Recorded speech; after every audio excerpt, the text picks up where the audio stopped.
To my father. It has been over a month since my father has passed away. Unfortunately, I didn't get the honor to read the eulogy I had written for him.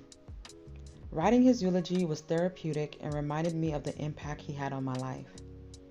He was supportive of my writing, regardless of how he may appear to others. In honor of him, I am posting it, hoping that someone don't overlook the absent parent. Take some time to reflect and take note of hidden treasure moments, words, and love notes.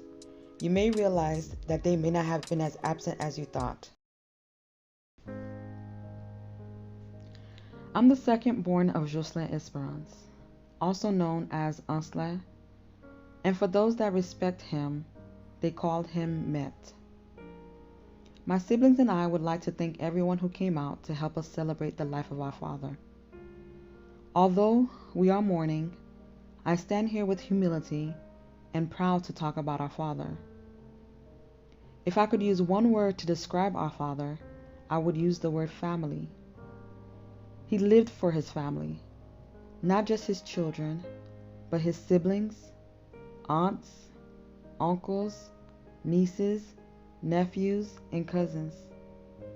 He carried the weight of his family on his back at a young age and was never discouraged. If you truly knew him, you would know how soft-hearted he was. He liked to say, "Mjalu, tikempiti." He was always proud to say that he has 13 kids, as if each of us represented a gold medal he had won. I remembered any time he would introduce one of his children, especially me or Sabi, he would say, "Opa go se petit mwenye." He made sure that we all knew each other despite having different mothers or where we were born. There was no denying us. We all carried his big feet gene. I reflect on the experiences that I had with my father. He was the one who took me to Haiti with my sister Casey for the first time, which propelled my love for the country.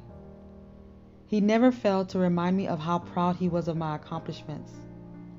When I asked who's his favorite, he would say he loved us all the same. But I secretly knew his favorite was his firstborn son, Greg. I was named after people he cherished. Alexandra is from his grandmother, Alexis. My middle name, Feda, is from his favorite older sister, Feda Simone. And when I became 25, he decided to give me his last name, not only to silence those that doubted that I belonged to him, but always to remind me that I was part of him. Indeed, we had a complicated relationship. But as you grow, you realize to understand yourself, you must understand the root you come from. What I've learned from my father is, you work hard to build what you want. Always treat others well. Give what you can. Stand firm in what you believe. And always have a budget. Our private conversations are embedded in me. Listening to his subtle advice while still allowing me to make my own choices. I will always remember the annoying random questions like, "Qui est-ce qui maman? Qui j'en fais connaître maman?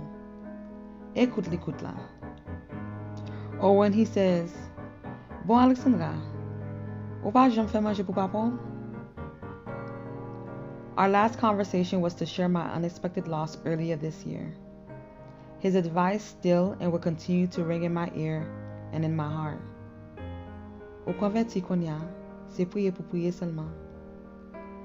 And in his usual fashion, to soften the conversation with a joke, he says,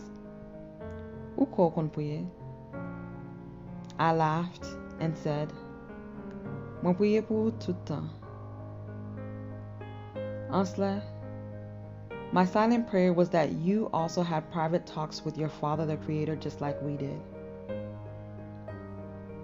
Jocelyn, Ansla, Met, Daddy.